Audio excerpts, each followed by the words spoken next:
शोभा नगरी में चंदू नाम का किसान रहता था। वो बहुत ही गरीब था। उसके पास जमीन का एक टुकड़ा था जिस पर वह खेती करता था। उसका गुजारा अत्यंत कठिन तरीकों से होता था। एक दिन चंदू पसीने से लथपथ अपना खेत जोत रहा था। इसी बीच खेत में खुदाई करते समय जमीन से उसे एक बड़ा सा लोहे का कटोरा मिला। चंदू ने सावधानी से उस कटोरे को निकाला। पहले तो उसके समझ में नहीं आया कि कटोरे का क्या करे। आखिर में उसने उस कटोरे को खेत के बाहर रख दिया। उस कटोरे को साफ करके जो मूंगफलियां वो घर से लाया था वो कटोरे में रख दी और अपना काम करने वहां से चला गया। थोड़े समय बाद जब वो खाने के लिए मूंगफलियां निकालने के लिए कटोरे के पास गया तो हैरान रह गया। वो कटोरा मूंगफलियों के दाने से भरा हुआ था। तब चंदू को पता चला कि वो जादुई कटोरा है। उसमें जो भी चीज डालो उसका 80 गुना होकर बाहर आता था। जैसे एक मूंगफली का दाना डालो तो तुरंत उसमें से 80 दाने निकल पड़ते। चंदू ने तुरंत अपने घर की तरफ दौड़ लगाई। वो कटोरा मिलने के बाद चंदू को लगा कि अब सब परेशानियां खत्म हो जाएंगी। चंदू ने उस कटोरे को सिर्फ तभी इस्तेमाल किया जब उसे बहुत ज्यादा जरूरत पड़ती थी।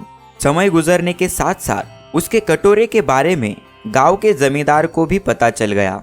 जमींदार बेहद लालची था और उसे लगा कि ऐसी जादुई चीज पर तो मेरा ही अधिकार होना चाहिए। उसके आदेश पर जमींदार के आदमी चंदू को पकड़कर जमींदार के पास ले आए। जमींदार ने चंदू से पूछा कि बताओ, जिस जमीन पर तुम खेती करते हो उस पर किसका अधिकार है। चंदू बहुत डर गया था और उसने कहा कि सरकार, इस पर आप ही का अधिकार है, लेकिन ये कटोरा मुझे मिला है।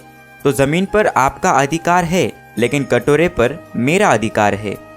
चंदू बहुत गिड़गिड़ाया लेकिन जमींदार ने बहुत धमकाया। कटोरा पाकर जमींदार बहुत खुश हुआ। चंदू बहुत दुखी था। कटोरा मिलने के बाद जमींदार ने उसे वहां से जाने को कहा।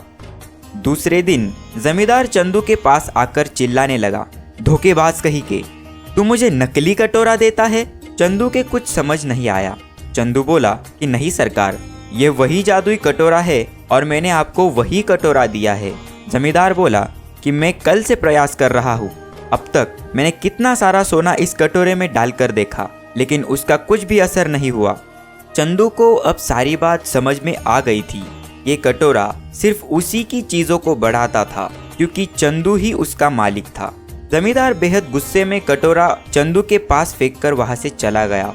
चंदू ने भी सबक सीख लिया था कि इसके बाद जादुई कटोरे की बात घर से बाहर बिल्कुल नहीं जानी चाहिए। उसके बाद चंदू ने अपना जीवन बहुत खुशहाली से जिया।